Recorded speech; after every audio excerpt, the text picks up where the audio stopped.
I don't know if you know, but a preacher in Africa predicted the rapture would happen yesterday, and that got us talking, and the question would be, why is it that the Father, God, is the only one that knows the end times and not the Son, Jesus Christ?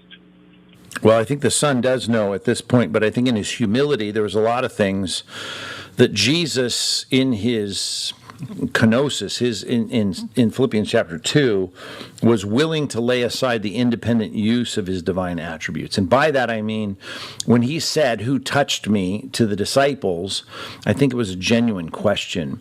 I think there are plenty of things that he did, including got tired, slept at night, plenty of things that in his divinity, right, he never, there's no need for sleep. I mean, clearly in the Bible it says, right, God doesn't sleep. He never slumbers. He never gets tired.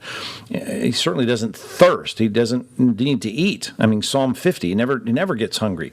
And yet Jesus is described that way in John 4. So there's plenty of things that he describes himself as being, including ignorant of the second coming.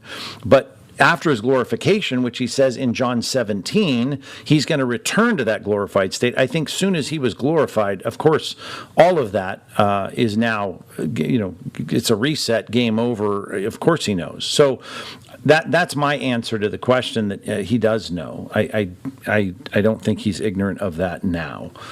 Just as, if anyone touches him in the realm that he's in now, he's not going to ask Peter about that. So, yeah, Steve, that's my answer, and I think there's a lot of people that would agree with that.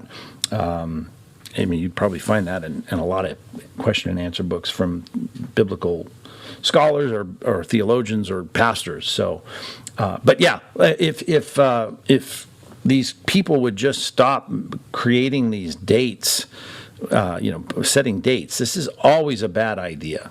And I know these people have wonderful ways that they try to slalom their way through all these passages about setting dates, but it's always a bad idea, and we just need to stop it. It just needs to stop.